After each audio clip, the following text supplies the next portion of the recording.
these are the particular list items, those have been created over here, so we have to customize them. Let's get back to our project, and in this case, in this instant, I would like to add that this unordered list is a part of this menu holder item, and we are about to create all those list items. Those are present inside this particular unordered list of this particular menu holder class that has been created in this purpose. So that is why we are about to copy this whole thing, and here we are going to paste it on. There it goes. And we are about to customize the list item inside this particular unordered list. So that is what the syntax now stands to. Now we have created this one, so all we are about to do, we are about to provide a float left path. So what it exactly does, let's get back to our project. In this particular case, all we can see that those things are practically vertically stacked one over another.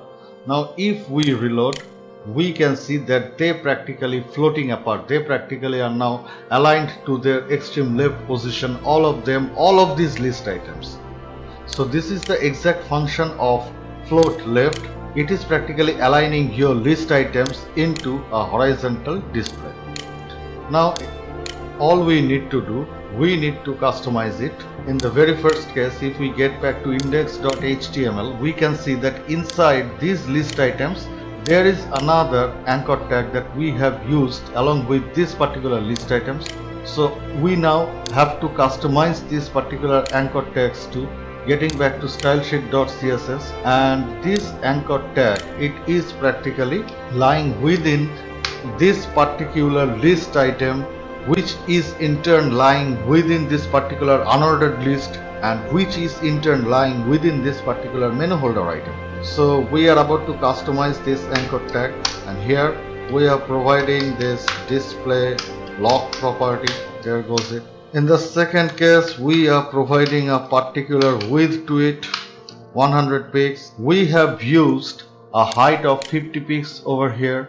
So this should be the height of the same block of this anchor tags. Those have been created over here, but instead of it, we are about to provide a line height property. So we have provided a line height property, and in the last case, we are about to provide a background color. So what should be the background color? Let's take any one, and there it goes. So let's choose this one. This is the background color. Copy this background color, get back to your project and paste it here. So we have provided a background color over here. Now up to this far, if we now save this project and get back to our project and reload, we can see that so far this is the exact scenario that has been created over here. Now what about this line height? Line height property practically aligns all your text inside a particular div element, which is practically aligning itself into the exact vertical middle position. So instead of line height, if we would provide here the same thing, this height 50 pixels, then there won't be any possible discrimination, except the fact that all those list elements, those are practically now aligned itself into the top position of the menu holder. And this is the exact thing which is being served by this line height property. It is practically putting all of these contents inside this particular anchor tag, aligning itself into the exact vertical middle position, and that is what it is being done over here. Now if we get back to our project and reload, we can see now that these elements, those are practically now lying itself into the exact vertical middle position. So this is what line height does.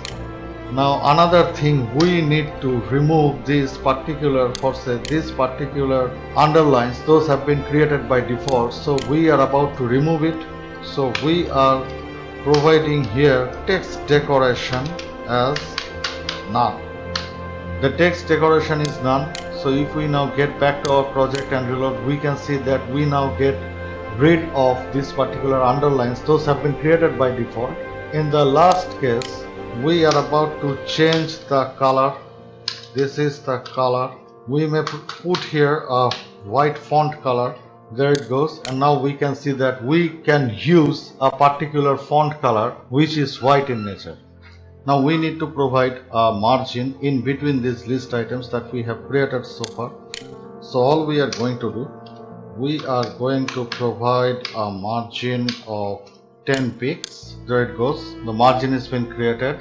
Text alignment must be in the exact central position. There it goes, center. So we can see that all these text elements, those are now aligned into the central position. Now the next thing that we are about to do, we practically want to align this particular menu list items in the exact middle of this web page. So in that particular case, what steps should be taken in this account? We will now adjust this width to auto. If we now adjust it to auto, then we will see that there's practically no difference. But in this particular case, if we provide a definite width of 600 pixels, let's get back, reload, and we can see that it is now. In the second case, instead of this margin bottom property, all we are now about to do, we are about to create a 0, auto, and 10 pixels condition. So what it is exactly doing, in the first case, the margin top will be 0 pixels, there won't be any margin from the top. In the second case, there will be an auto calculation from both the ends, how much gap it should leave from both the ends, from both the extreme left and from the extreme right end, to keep this particular menu holder div into the exact container where this menu is being created. And from the bottom, it is now leaving a margin of 10 pixels. Let's get back to our project and reload, and we can see that it is now practically being aligned into the exact middle position of the same particular div where the menu has been created. So this is how we can create a particular list item, a particular menu item, and this is how we can customize it. Now in this particular case, we have provided a definite dimension, a definite width to our menu items. So this is how you can create any kind of menu items. Those will be necessary. In this case, you may increase the number of cells inside and you may adjust the width. So that's all for today's tutorial. Hope you guys have liked this tutorial. If you guys have liked this tutorial, then do not hesitate to hit that red subscribe button down below. Hope to see you guys in our next tutorial. Till then, bye.